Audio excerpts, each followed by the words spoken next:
kami proposal video online kan. So sebenarnya ada saya lah, selagi ada manusia, selagi itu ada masalah. Bila manusia ada masalah, dekat situlah ada peluang. Bila ada peluang, dekat situlah ada uang. So tak kisahlah PKP ke tak PKP ke, selagi ada manusia, selagi itu ada masalah. Bila manusia itu ada masalah, kita kena bantu dia lah, selesaikan masalah. Dia duduk rumah, dia lapar, dia tak boleh nak pergi beli barang apa semua. So kita tolong hantarkan barang kat dia. Alright, okay. Boleh dapat hati tak? Alright, thank you. Baiklah, kita teruskan dengan Encik Zikri Hakim Musa.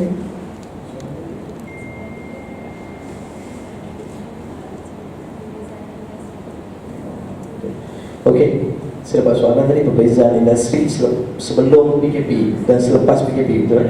Okey, sebelum industri selepas PKP, sebenarnya perbezaan itu tak terlalu banyak.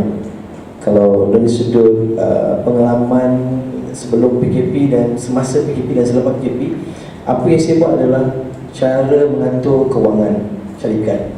Bagi saya itu penting untuk survive. Sebab saya syarikat tak besar, kecil je, tapi nak kena atur juga pada segi perbelanjaan syarikat, mana diberi keutamaan, mana yang lebih dulu. Sebab kita tahu lepas PKP kita nak buka balik, kita bukan nak stand down, kita nak buka balik industri pelancongan kita. Jadi kita kena atur kewangan daripada A sampai Z. Tak apa, aku cantum makan Maggi tak apa. Betul, itu prinsip saya. Dalam hati saya, aku tak apa, aku cantum makan Maggi tak apa. Yang penting lepas tu boleh survive. Okay, lepas tu. Tapi dalam masa PKP, sebelum PKP kita dah baca graf apa yang akan jadi. Okay, kita dah buat satu graf. Ekonomi akan down, industri pelancongan pun akan down. Okay, dan semasa PKP kita start buat marketing. Semasa ini PKP, saya dengan tim dah start buat marketing. Dekat situ yang paling penting. Sebab orang 24 hours di rumah, dia tak boleh keluar, dia tak habis main Facebook, main handphone. Betul-betul. Jadi saya sebagai tim saya, kerja saya buat marketing. Tak kisah marketing team building, marketing hotel, marketing function hall, apa yang kita ada, produk yang kita ada, kita buat marketing. Kat situ orang boleh tengok. Mungkin hari ini dari sudut guest ataupun customer mungkin tak datang pada hari PKP tersebut. Okay? Tapi selepas PKP dia mungkin betul? Betul tak? Okay, itu yang saya buat. Marketing tak kisah 3 bulan. Tapi pada masa 3 bulan bagaimana saya nak mencari income waktu PKP. Nah, tak segi penting juga. Macam tadi setuju kan Tuan Wahid juga tadi. Saya sebenarnya bila dalam satu PKP income tak ada, tapi kita kena create something, be creative untuk dapat duit untuk survive. Kalau tak boleh survive. Jangan bercerita ulat dalam batu boleh hidup. Ulat makan batu, makan tanah. Kita manusia tak makan tanah dengan batu. So kita kena survive. Betul tak? Jadi macam mana kita survive? Okey, kat sini platform dia. Saya setuju dengan Tuan Wahid sekali lagi berkenaan dengan bila Allah tutup pintu satu. Bukan tutup, dia hanya holdkan sebentar pintu rezeki yang sedia ada. Dia kemudian dibuka peluang yang ada lain ada. Okay? Sebab tu dalam industri pelancongan jangan terlalu fokus 100%. Aku nak jadi sebagai hospitality, hotelier. Betul. Aku nak kerja dekat Renaissance, aku nak kerja kat JW Marriott. Tak boleh macam tu. Seriously, anda kena kreatif. Keluar daripada zone yang aku nak menjadi seorang F&B manager, aku nak menjadi seorang ni. Sebenarnya industri pelancongan sangat besar. Sangat besar. Okay? Ada kalanya anda duduk dalam F&B, anda tak ada fashion, walaupun anda rasa anda bercita-cita nak menjadi F&B manager. Okay? Tapi anda belum dapat passion. Bila anda bekerja dalam F&B manager, passion anda sampai. Minat anda dalam F&B takkan ada. Betul. Tapi minat anda dalam bidang ekoturism mungkin ada. Betul. Minat anda dalam bidang penyediaan perkhidmatan untuk pelancong luar negara seperti sejak hari, mungkin ada kat situ. Betul tak? Jadi saya memikirkan pada waktu COVID tersebut, PKP tersebut, saya memikirkan platform untuk saya gain income. So macam mana? Apa yang saya buat? Satu, marketing. Tapi marketing bukan saya dapat income pada hari itu. future, selepas habis COVID pandemic, saya dapat impact dia besar. Okay? Dan masa waktu PKP, saya adalah salah seorang, sebab family saya ni adalah pembekas stevia care. Jadi saya beli juru jual stevia. Saya buat marketing, jual dekat dalam Shopee, di stevia care, stevia makanan pemanis gula. Okay, saya jual. Jadi saya boleh survive. Saya sendiri boleh survive. Company staff dah tentu dah ada dia punya, saya memang standby duit untuk company. Tapi saya punya gaji tak ada. Tapi macam ni saya nak survive. Macam kata tadi, saya kena fikirkan plan lain. Betul tak? Saya kena menjual, menjadi juru jual stevia. Sampai hari ni saya menjadi jual stevia. Tapi saya tak adalah. Tapi macam saya kata tadi, saya fokus pada pelancongan. Stevia ini adalah kita punya income untuk waktu-waktu tersepit kita. Kalau tiba-tiba stevia ni naik, okey lah, jadi first income. At least be creative. Okey, selepas sampai PKP, yang ni yang ada impact paling besar. Bila saya buat marketing tentang bisnes saya semasa PKP, impact yang saya dapat hari ni, di tempat saya setiap hujung minggu full. Tempat saya penginapan full. Tak ada kosong. Setiap hari Jumaat dan Sabtu, Ahad. Okay, 2 hari betul-betul ni full. Jadi secara tak langsung impact waktu saya dalam COVID tadi, pandemik tadi, PKP tadi, saya dapat pada hari ini. Saya dapat merasa hari ini. Sebab hari ini bila terlalu lama orang, terutamanya rakyat, orang ramai duduk kurung kat rumah, okay, dia nak keluar, dia nak pergi cuti. Jadi impact dapat kat saya. Saya dapat peluang tersebut. Walaupun kita tak dapat 100% macam sebelum ini, macam sebelum PKP ni, tetapi sekurang-kurangnya dia boleh membantu dari segi sudut marketing. Saya punya tempat marketing tak susah saya nak buat. Sebab tempat saya ni agak unik, tidur dalam gelung. Betul. Kalau ada time kat situ, kalau ada Facebook Mango Spa Porison, anda boleh tengok. Dia konsep dia lebih dalam gelung. Ada gelung, ada backpackers. Jadi saya tak susah untuk marketing. Sebab orang kebanyakan orang-orang muda hari ini, dia suka pada benda yang pelik, unik. Betul? Dia suka pada ambil gambar letak dalam Instagram. Jadi tempat saya tu memang cun-cun lah untuk buat marketing. Ambil gambar, walaupun tak tidur dalam gelung, dia ambil gambar. Gelung, walaupun tidur dalam gelung. Betul? Tapi penginapan yang selesa pun ada juga. Okay? Itu antara yang kita rasa yang apa yang saya buat sebelum, semasa PKP dan selepas PKP. Dan hari ini saya masih lagi teruskan kejayaan saya sebagai seorang pengurus fasilitis pelancongan satu, dan team building, dan juga menjadi seorang stevia, penjual stevia, penjual stevia secara online. Jadi anda sebagai pelancongan, dalam bidang pelancongan, sebagai sudut dalam pelancongan, jangan terlalu fokus pada satu benda saja. Maksud saya, jangan fokus pada aku nak jadi F&B manager, aku nak jadi HR manager dalam bidang hospitality, aku nak jadi no, tak boleh. Bukan tak boleh. Anda dah ada misi besar macam tu, fokus satu tu. Kemudian ambil peluang kedua. Kalau ada contoh khusus-khusus dalam bidang aku pelancongan, pergi. Sebab anda tak tahu ke mana kehidupan anda lepas ni. Betul tak? Mungkin anda minat, aku minat hutan lah. Hutan pelancongan juga. Betul tak? Hutan pelancongan juga. Cuma tak adalah kena bawa air, pakai tangan sebelah ni. Betul tak? Cuma dalam bidang pelancongan juga. Anda minat dalam bidang penyediaan pelancongan lain-lain. Maksud saya dari aspek macam tadi lah, kerja sewa untuk pelancong, itu masih dalam bidang perkhidmatan juga. So be creative. Okay? Anda bukan hanya aku duduk dalam bidang pelancongan, aku mesti pergi hotel. Tak. Selalu itu tak. Memang akan lari bidang anda. Okay? Be creative. Saya minta anda semua fikirkan benda yang kreatif untuk anda. Okay? Start pada hari ini, kalau anda dalam bidang pelancongan, ada dua. Anda mungkin minat dalam bidang hotelier. Betul? Tapi ada tak di kalangan anda semua yang nak ada fasilitis pelancongan sendiri? Angkat tangan. Fasiliti pelancongan sendiri? Tak nak? Okey. Anda tahu tak homestay one of the pelancongan punya servis? Betul? Airbnb one of the pelancongan punya servis. Okay, anda tahu tak Oyo? Oyo, dia punya founder adalah orang India, betul? Muda pada anda semua, 26 tahun. Bagaimana dia build up? Dia bukan dalam bidang industri pelancongan, tak ada. Dia tak baca student ganda. Dia hanya adalah traveller. Dia seorang traveller, tapi suka duduk kat hotel bajet. Betul? Dia kata macam mana aku nak bidang platform dalam bidang pelancongan. Yang one of the satu benda daripada idea dia tu yang anda boleh guna pakai. Betul-betul. Anda bayangkan macam mana Booking.com, Agoda, yang OTA lain, Agoda, Booking.com, Timoloka buat dia punya platform sendiri. Macam Encik Wahid ada satu platform dia punya sistem sistem. Anda fikirkan juga, ini semua boleh buat duit. Betul? Passion jatuh nombor 2. Nombor 1 make money. Anda buat kerja terus, duit tak masuk-masuk, no point juga. Betul-betul. Anda nak survive macam mana?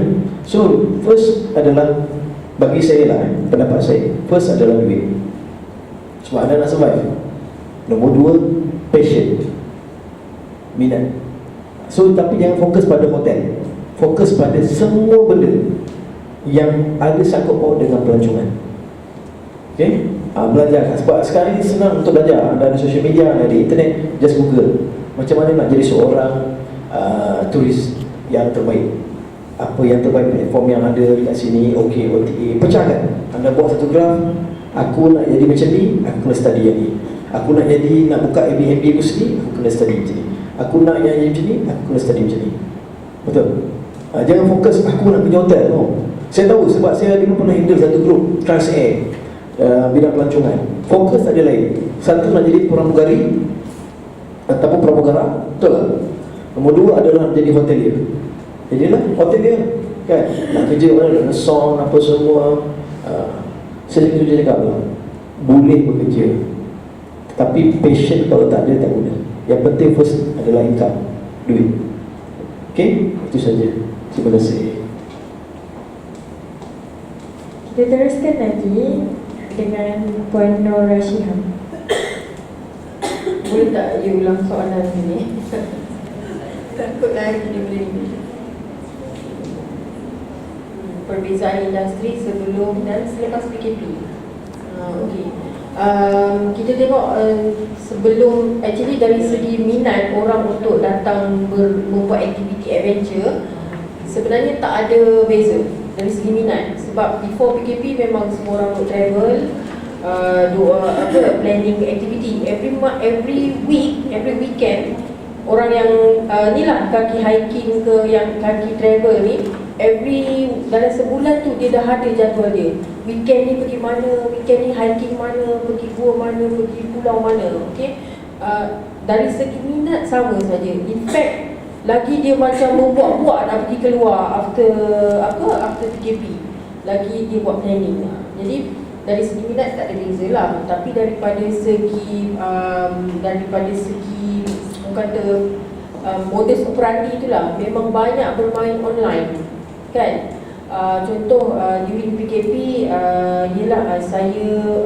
company saya ni dalam satu group Malaysian Tourism Excellence, mana dan company-company adventure yang mendapat persijilan tersebut. Jadi kami banyak mendapat bantuan dari segi inilah, dari segi support macam mana kita nak pulih balik bisnes, dari segi peluang-peluang kewangan, bantuan kewangan, okay? Banyak disampaikan balik online. Kita tengok banyak orang work from home, kan, during PKP. So webinar tu adalah something yang orang kata support system saya jugalah, di mana kita dapat support, sentiasa dapat information baru tentang bantuan baru, geran baru, lepas tu strategi baru. Dan kita gunakan waktu PKP tu lebih pada merancang. Kalau sebelum PKP, kita sibuk dengan kerja setiap minggu. Dalam situasi saya lah, tak kurang masa untuk membuat perancangan, sit down and rancang. Tapi bila dah terperangkap dekat rumah tu, baru saya dapat buat perancangan, take a step back and then tengok balik, apa yang aku kurang buat, apa yang aku boleh betulkan, peluang-peluang baru yang aku tak pernah explore. Itu dari segi planning perniagaan lah.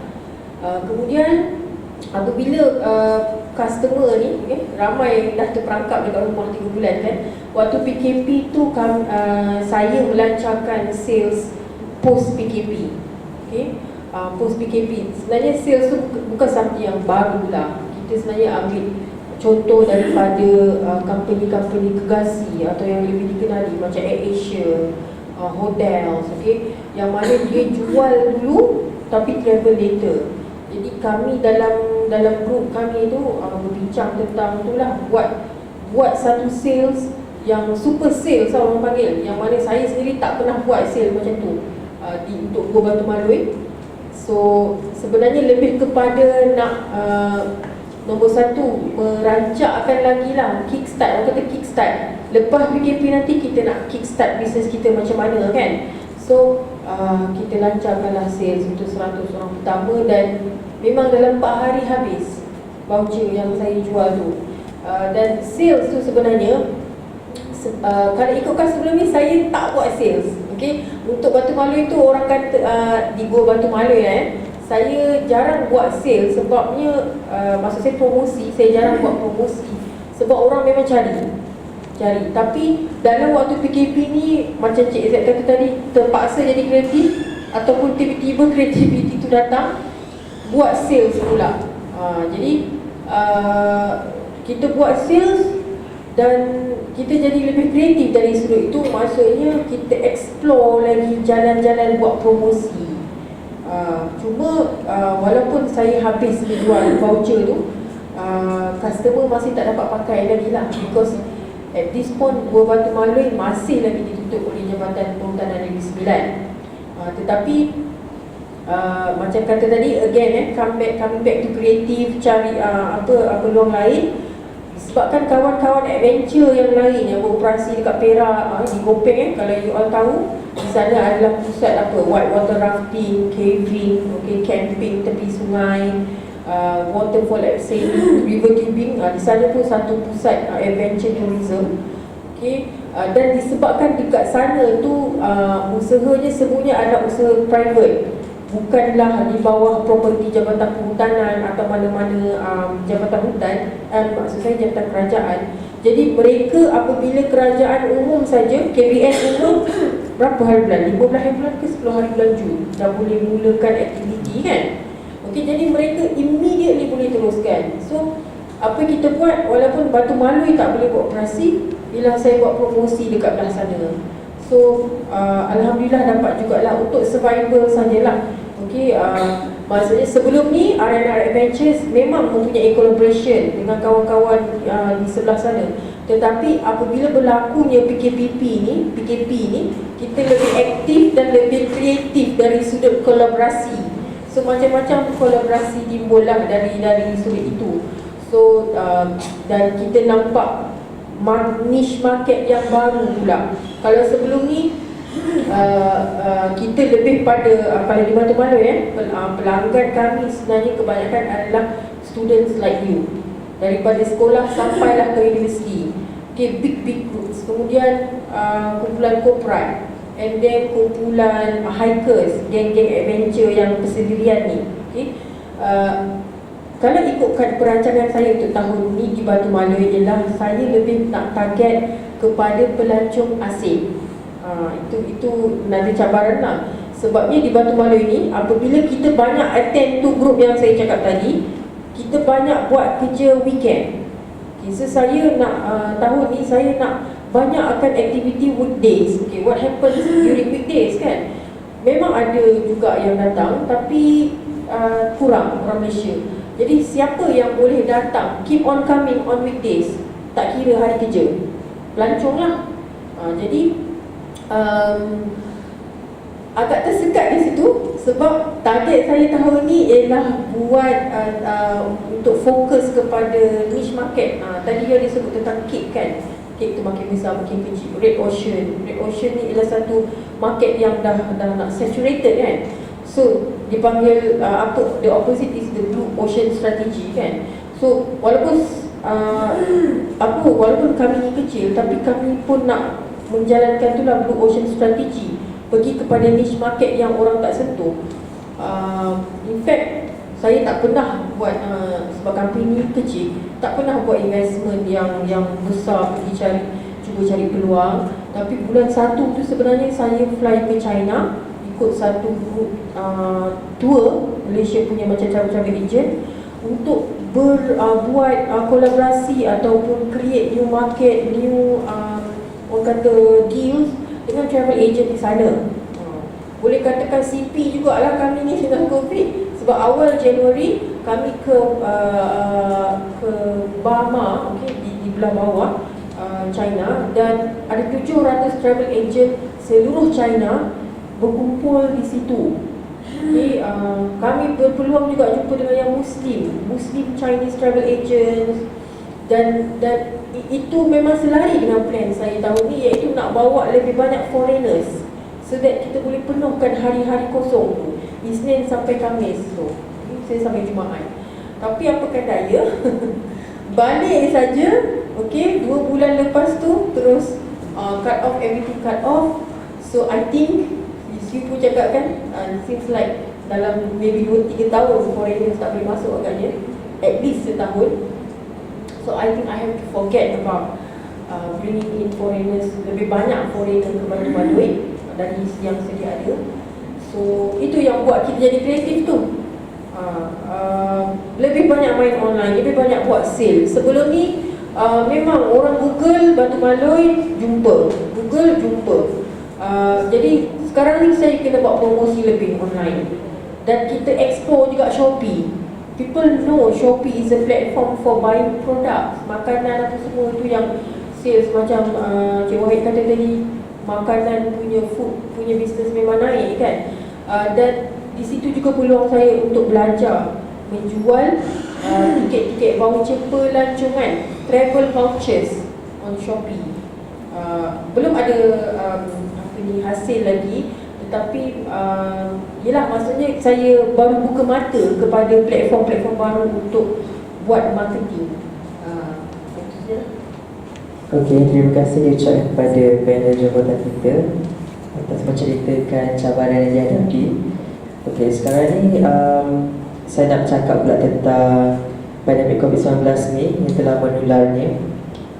Pihak kerajaan telah mengadakan Perintah Kawalan Pergerakan yang melibatkan semua industri di dalam Malaysia ni macam terkendala. Orang ramai juga tak nampak nak keluar daripada rumah.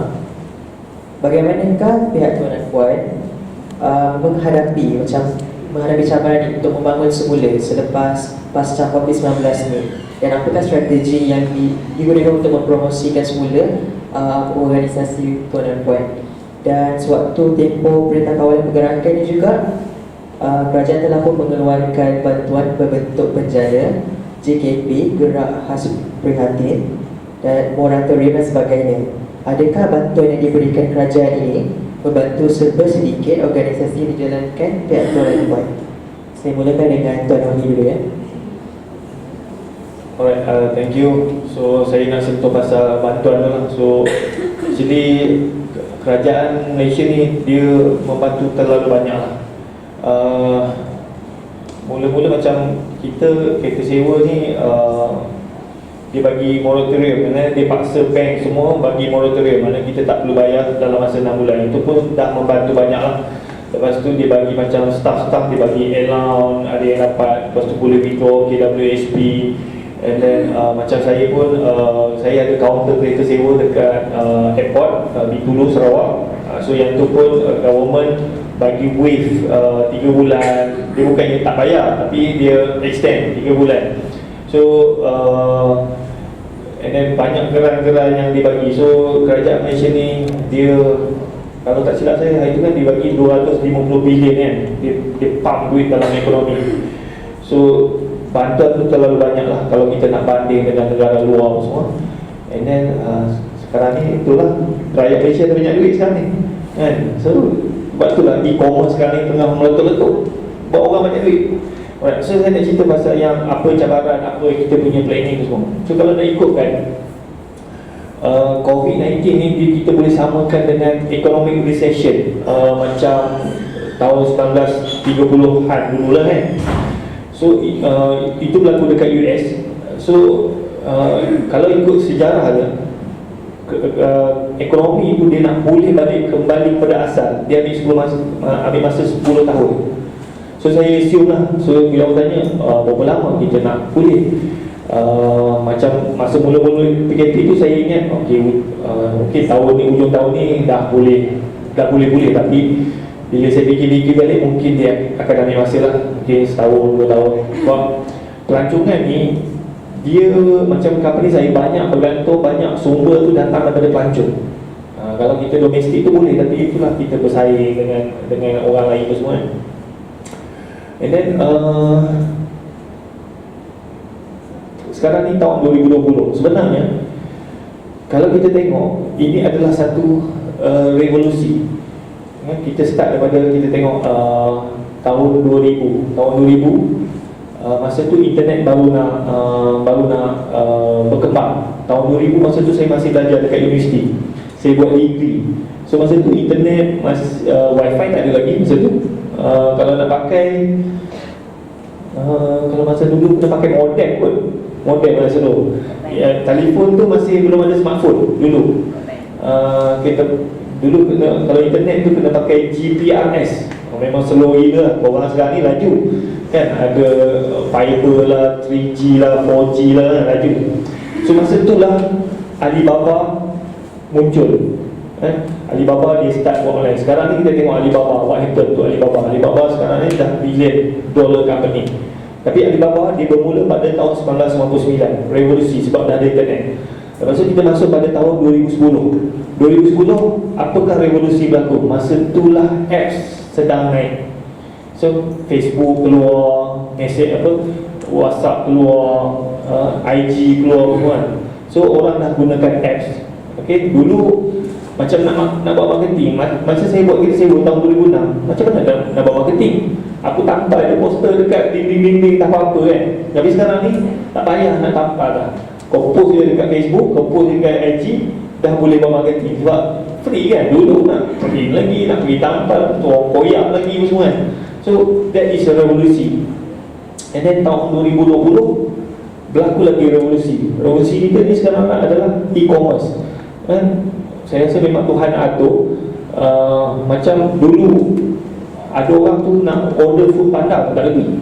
Tapi bila PKP dia terpaksa belajar belajar untuk order food panda. Macam saya kan, oh ya, aku tak reti nak order food panda. Tapi kau dah lapar, nak macam mana nak pergi kedai, tak boleh, kita tahan dengan polis. So dia terpaksa belajar. So sekarang ni e-commerce tu dah makin naik. Orang dah pandai beli online. Dulu sebelum 2020 mungkin orang skeptikal lagi, nak beli online tak boleh, tak reti semua. Sekarang ni orang tak ada pilihan, terpaksa. Sebab tu lah post laju semua sampai dia punya gudang penuh. So that is revolusi. So setiap revolusi tu kita kena ambil peluang. Jadi kita tak boleh melakukan benda yang sama. Macam saya nampak pelancongan ni dia adalah servis. And then servis ni dia macam siapa yang buat wedding, siapa yang buat kedai makan.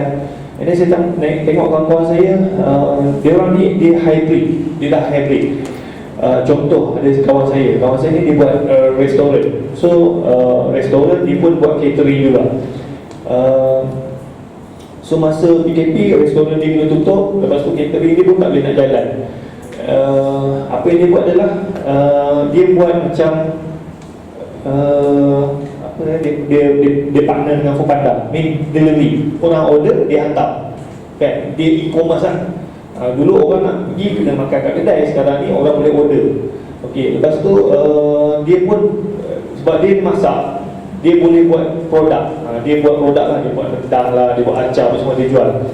So sekarang ni banyak bisnes dia hybrid, dia combine. Servis macam kawan saya pun bila PKP dah start dilonggarkan, dia start buka restoran dia, lepas tu produk pun dia jalan tu semua kan. And then macam Tuan Zikrullah dia buat Tuan Zikri you dalam property sebenarnya kan, dia beli property semua. So kawan saya pun ada juga, dia pun buat property. Sebelum PKP dia ambil bilik-bilik disewakan semua kan. So apa yang dia buat sekarang ni, dia jual dimsum. So saya tanya dia, nama dia Ajman, mana sedap buat bilik sewa ke buat jual dimsum? Jual dimsum sedap. Sebab apa? Dimsum tu disimpan dalam peti sejuk. Kalau blackout dia kata, dimsum tu takkan marah dia. Tapi kalau dia buat bilik sewa, blackout je, customer dia mesej maki hamba ni, apa blackout tu semua apa. Tu dia kata banyak cekadak kan. So, and then margin dia besar. So, sekarang ni dia hybrid. Bilik sewa pun masih dia buat juga. Yang dia jadi, dia actually dia bukannya buat dimsum, dia jadi main distributor. Alright. Macam puan, so saya ada kawan juga.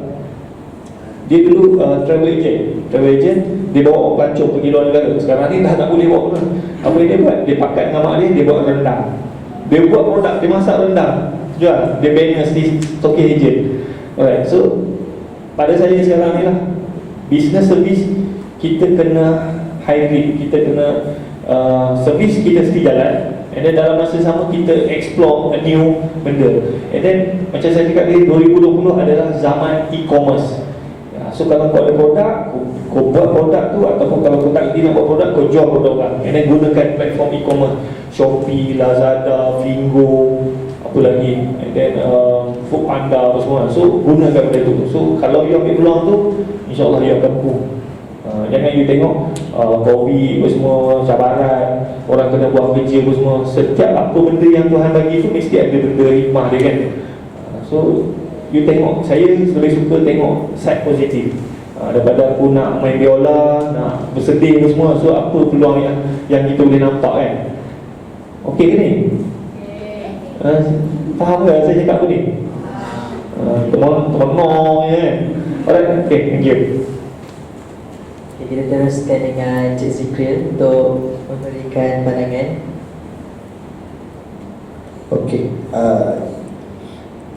kalau nak ikutkan bantuan kerajaan cekran JKP itu sebenarnya sangat-sangat bantu pada perusahaan seperti yang perusahaan kecil dan sederhana, IKS lah, dari segi kecil dan sederhana, memang sangat-sangat bantu. Pertama dari segi bantuan kesalahan perkesok kepada gaji untuk semua industri IKS, kemudian JPK sebanyak RM3,000, betul. Lepas tu ada satu lagi bantuan khas daripada bank, contoh Tekun dan mana-mana bank lain, BSM, semua ada. Semua sebenarnya sangat bantu, sangat bantu. Kalau dari aspek kita nak survive, kita nak hidupkan balik kita punya syarikat, memang sangat bantu. Sebab sebelum ni kita 3 bulan terpaksa survive, nak bayar gaji staff macam mana, kita nak pulih kembali, nak maintain tempat tu macam mana, semua sangat bantu bila kerajaan buat begitu. Hari ini impact dia agak memang besar bila bantuan tersebut sampai kepada golongan-golongan IKS lah, industri kecil sederhana, syarikat-syarikat kecil. Memang impact dia nampak sangat. Cuma macam yang kita tadi, walaupun impact dia dapat, tapi dari segi kegangan pendapatan syarikat memang tetap berkurang. Kami sebagai IKS ataupun perusahaan perniagaan dalam bidang pelancongan hanya sekadar survive, menggunakan dana tersebut untuk kami survive. Okay? Untuk survive, untuk hidup, untuk teruskan. Tetapi impactnya setahun. Yang mampu survive 2 bulan, 3 bulan. Okay? Dan kami bersyukur juga, terima kasih kepada kerajaan dan membantu golongan-golongan industri pelancongan seperti kami semua. Macam yang tadi, tetapi kami terpaksa survive lagi 6 ke 7 bulan, ke setahun lagi. Memang agak sedikit struggle dari situ. Jadi pelbagai rintangan, kalau ada rintangan, banyak rintangan. Plan banyak. Dalam kepala ni saya pasti dalam wajib. Kemudian Cik Siha, saya sendiri dalam kepala ni rasa beribu-ribu plan ada. Macam plan mana yang nak pakai? Betul tak? Ini dah try, kadang-kadang kita dah cuba yang ni, tak jadi. Macam Puan Siha ikut pelancongan, dia nak tunjukkan balik Batu Malui, pergi jumpa dengan bahagian Jabatan Perhutanan, tak jadi. Macam saya pergi jumpa dengan bahagian pelancongan, boleh tidak untuk saya buka tempat kembal saya? Tak boleh. Mana labut saya boleh, tak boleh? Tak boleh. Rintangan banyak, plan macam-macam ada. Marketing, kita hanya boleh buat marketing saja. Okay? Dan pada masa sama terpaksa buat benda yang lain di luar kotak pemikiran. Menjadi seorang serial macam jadi saya kata tadi, seorang serial stevia. Okay? Mungkin ada yang lain macam Cik saya tadi dan menjadi seorang post, saya tak pasti tadi. Okay? Jadi kalau tanya dari segi pemulihan, pemulihan dari bantuan sarana kerajaan memang sangat bantu. Tapi yang paling seronok saya bila ada customer, ada guest datang ke tempat saya ujung minggu, ada satu kali tu guest tu datang 2 kali repeat. Saya tanya, oh datang 2 kali puan, bercuti ke apa? Bercuti. Oh iya ke? Tak kesan ke COVID? Tanya, kita borak-borak kosong santai. Dia kata gaji dapat bersih, memotori kereta tak bayar, rumah tak payah bayar. Jadi kasi dapat bersih. Yang kerja datang bercuti je. Ada golongan dia suruh cuti je. Betul. Tapi tak boleh buat aktiviti. Jadi macam saya, fasiliti pelancungan okey. Tapi dari segi fasiliti saya untuk buat aktiviti tak boleh guna pakai. Start ada kerugian. Betul. Tak apalah, saya ada sedikit keuntungan di situ.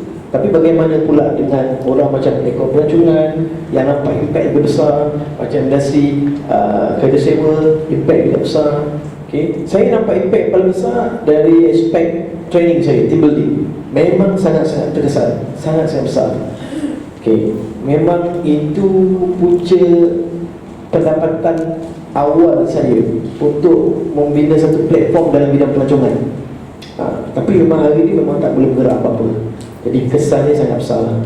Dari segi apa yang saya buat selama ini untuk memajukan, untuk kita kata meneruskan, masih saya kata lah, pelbagai rintangan saya buat. Bagai apa saja kerja saya buat, asalkan syarikat yang saya bina sebelum ni kekal. Okay? Itu saja. Okay, terima kasih. Dan lalu diteruskan dengan Puan Rasya pula. Terima kasih. Soalan dia tadi tentang ni peranan pihak kerajaan. Okey. Sama juga macam dua panel yang lain, memang saya dapati bantuan dari pihak kerajaan ini sangat membantu. Dan saya tengok juga kawan-kawan yang contoh macam pada saya moratorium dengan geran khas prihatin tu sangat membantulah pada saya untuk maintain survival. In fact dengan bantuan tu jugalah saya gunakan untuk kita tak ada income, freelance staff pun tak ada income untuk bagi duit raya kat dia orang. Kita guna balik nak bagi gaji tu tak dapat sebab tak ada, memang tak ada job langsung. Okay? Sebab freelance staff kita bayar upah dia based on job. So job tak ada, macam mana nak bayar? Jadi itulah dengan bantuan kerajaan tu yang sedikit sebanyak kita guna balik lah. Maksudnya bagilah duit raya, job dah tak ada, at least bagilah duit raya. Okay? Dan sebab saya ni pun satu entiti yang kecil, R&R Adventures entiti yang sangat kecil, jadi saya boleh maintain. Bayangkan tak 4 bulan tanpa bisnes, okay? Dengan bantuan kerajaan tadi saya boleh maintain. Tapi kalau katakan PKP, meaning tak boleh keluar langsung ni, berlangsung lagi 2 bulan, I think I memang out. Okay? Because kita tak ada premis lagi. Macam 2 orang panel yang lainnya, kita tak ada premis, tak ada melibatkan overhead yang tinggi. Tapi itulah, kalau nak sambung balik cakap pasal kena jadi kreatif waktu PKP tu selain daripada tu, tadi kolaborasi yang lebih aktif dengan dengan kawan-kawan di tempat lain. Okay? Kalau kita buat sales tu kadang-kadang buy white water rafting dekat sini sekian-sekian dapat diskaun voucher untuk ke Gua Batu Malui. Kan jauh tu, daripada Perak ke Negeri Sembilan. Tetapi kita tahu kita punya klien adventure seekers ni tak kisah. Dari Johor ke Kedah dia orang akan travel juga. Lagi-lagi once PKPP dimulakan je, meaning dah boleh rentas negeri, memang dia orang asyik rentas negeri je. Okay? Jadi kita punya sales tu pun kita boleh kreatifkan lagi. Buy white water rafting dengan R&R dapat diskaun voucher ke Gua Batu Malui. So the next time dia datang dia dah dapat ni, dapat diskaun ke Gua Batu Malui. Okay? Dan MCO sales yang saya buat tadi tu ialah harga yang sangat rendah lah. Maksudnya buy now travel later. So buy now, gunakan voucher tu dalam masa 2 tahun lagi. Bayangkan kita buat validity voucher tu 2 tahun nak pakai. Sebab apa? Kita nak pastikan InsyaAllah dalam masa beberapa bulan kita dapat kelulusan dengan Jabatan Perhutanan dan boleh buat bisnes biasa baliklah di Malay, harap je lah. Kemudian benda yang kita selama ni planning, macam Cik Z kata tadi, planning kan, something yang kita biasa planning dalam kepala je, tapi terlalu sibuk untuk buat sebelum PKP. Jadi waktu PKP kita terus gerakkan usaha tu. So macam saya belum ni, saya dengan kawan pernah merancang untuk keluarkan produk. Ini berkaitan dengan apa yang saya buat, sebab saya banyak main air kan. Okay. So we were thinking of creating a swimming hood untuk wanita. Memang banyak ada kat pasaran, tapi saya dengan kawan saya ni, kami ni free diving. Kami buat selam bebas, iaitu menyelam, tahan nafas, one breath hold dan kita selam. Okay. So saya dan kawan saya ni kedua-duanya adalah free divers, dan we have been using the same brand for so many years, swimming hood. Dan susah nak cari swimming hood tu, stok dia sangat limited, we don't know why. So that has been in our head for so long. Tapi sebab PKP ni, kita tergerak macam you kata tadi, tak boleh bergantung kat satu benda kan. Bila kita kena hit, kita macam tak boleh. You have to have a product yang boleh jalan je dalam apa keadaan dia. So kita pun barulah kita hire tailor, hire designer untuk finally hasilkan produk tu.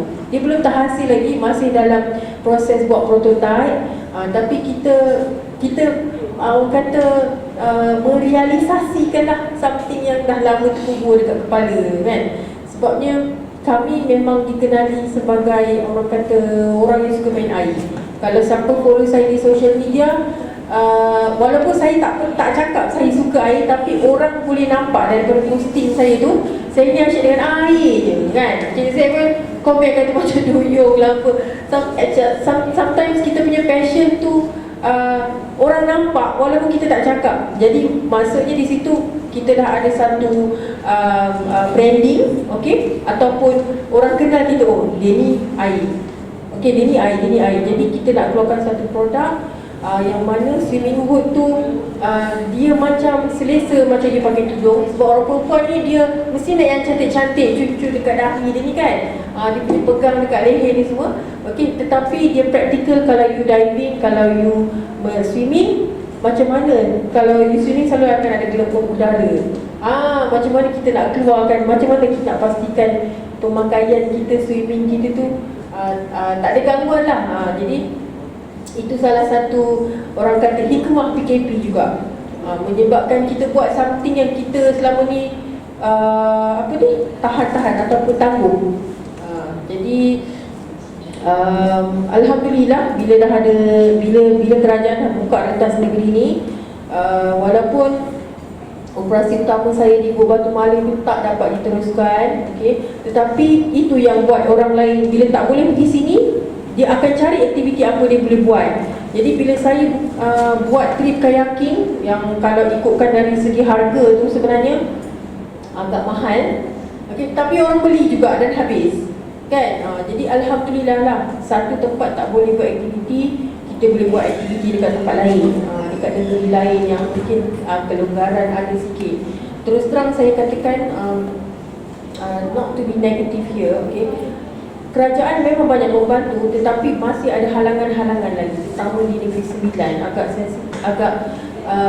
Saya boleh kata Negeri Sembilan agak lambat dari sudut itu untuk membolehkan pelancongan ni berlaku dengan lebih aktif kalau nak bandingkan dengan negeri lain.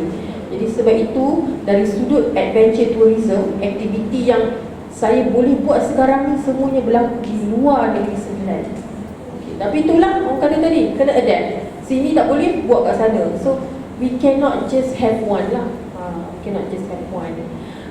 Dan dalam waktu PKP ni juga buat saya sedar, macam Cik Wahid kata tadi, bila kita main dalam domestik ni, kita punya persaingan tinggi.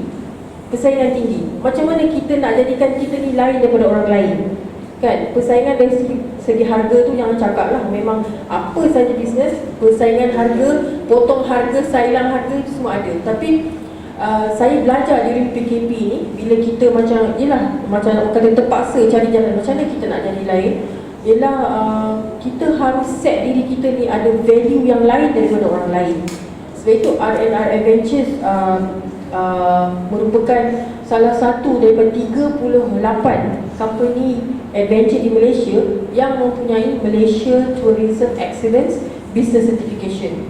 Okay? Yang mana untuk mendapat persijilan tu kita mesti mempunyai risk management tertentu, safety management tertentu, dan setelah mendapat persijilan tu sebenarnya saya terpaksa menjadi tak takut untuk buang harga murah, untuk berhenti bersaing dengan murah-murah ni, tetapi fokus pada offering value. Okay, so if people tanya murah-murah, I will say I don't do cheap. I don't do cheap, I don't sell cheap, but I sell value. It doesn't mean I'm selling mahal, but I'm selling value. Okay, imagine kalau I jual white water rafting RM180, ada orang jual RM100, kan? Tapi you will be surprised. Orang ingat, oh mestilah orang beli kat RM100. Tapi you will be surprised. Ada customer yang nampak value tu, dia masih pergi. Sebab apa? Dia takut, kenapa ni murah sangat? Okay? And kita harga tinggi bukan saja-saja suka-suka nak margin besar lah letak tinggi, no because untuk menyediakan safety, untuk menyediakan quality, okay, kita tak dapat offer harga murah macam tu. Sebab adventure tourism, bidang yang saya berada ni, kita main gua, main arus deras, berkayak, free diving, menyelam, tahan nafas, itu adalah satu bidang yang berisiko tinggi, ramai minat. Jadi kita tidak boleh neglect soal safety. Okay, jadi waktu PKPP ni yang buat saya realise betul-betul macam mana positionkan diri kita selepas ni. Sebab now from PKPP until maybe 2-3 tahun lagi, kita hanya bermain dengan domestik, kita tak ada foreigner datang, kan? So itulah peluang yang saya nampak. Saya boleh ubah saya punya fokus marketing sekarang ni, target for value customers. Bila value customers, dia orang sanggup bayar for safety, quality, okay, keselamatan dan quality. Kita hanya perlu serve beberapa orang saja. Contoh, kalau sebelum ni di Gua Batu Malu I kena serve 100 orang untuk dapat margin, contoh RM1,000 margin. Okay, bukan untuk bersih, margin.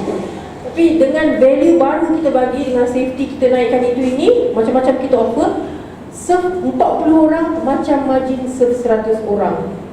Jadi nampak tak kat situ? So during PKP ni lagi menguatkan saya punya orang